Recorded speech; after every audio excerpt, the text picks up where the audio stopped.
विजय लक्ष्मी आप लोग को अपने चैनल पर स्वागत करती हूँ, अभिनंदन करती हूँ। तो बहुत प्यारा सा एक शंकर जी का गीत सुनाने जा रही हूँ। गणेश भगवान का जन्म का गीत सुनाने जा रही हूँ। तो आप लोग मेरे चैनल को लाइक करें, सब्सक्राइब करें, फुल वॉच करके भाई बहन देखें, तभी गीत अच्छा लगता है। थोड़ा सा सुनने से नहीं अच्छा लगता है। तो आइए देर न करते हुए सुनाते हैं। सब भाई बहन को जय श्री राम, राधे राधे। सबसे पहले पूजा तुहारी हो, ओए गौरी के ललनवा। सबसे पहले पूजा तुहारे हो, गौरी के ललनवा। गौरी के ललनवा हो बड़े बलवनवा। अरे सबसे पहले पूजा तुहारे हो, गौरी के ललनवा।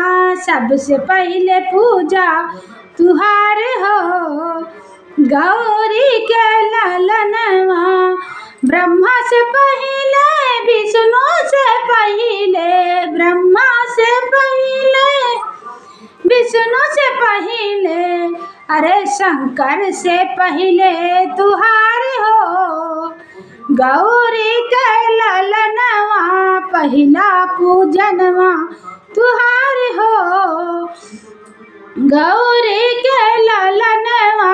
सबसे पहले पूजा तुहारे हो, गौरी के ललनवा। राम से पहले, लक्ष्मण से पहले, राम से पहले, लक्ष्मण से पहले, अरे हनुमत से पहले तुहारे हो, गौरी के ललनवा। हनुमत से पहले तुहारे हो, गौरी के ललनवा। सबसे पहले पूजा तुहारी हो, गौरी के ललनवा। गौरी के ललनवा हो बड़े बलवनवा, गौरी के ललनवा हो बड़े बलवनवा। सब पहला पूजनवा तुहारी हो, गौरी के ललनवा। पहला पूजनवा तुहारी हो, गौरी के ललनवा।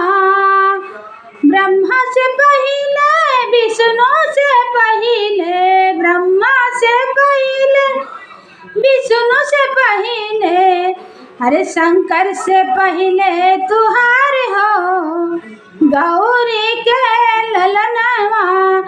पहले पूजन तुहारे हो, पहले भगवा तुहारे हो, गौरी के ललनवा। शंकर से पहले, ब्रह्मा से पहले, अरे विष्णु से पहले तुहारे हो, गौरी के ललनवा। पहला भोजनवा तुहारे हो, गौरी के ललनवा। राम से पहले, लक्ष्मण से पहले, राम से पहले, लक्ष्मण से पहले, सबसे पहले आरती तुहारी हो, गौरी के ललनवा। सबसे पहले आरती तुहारी हो, गौरी के ललनवा।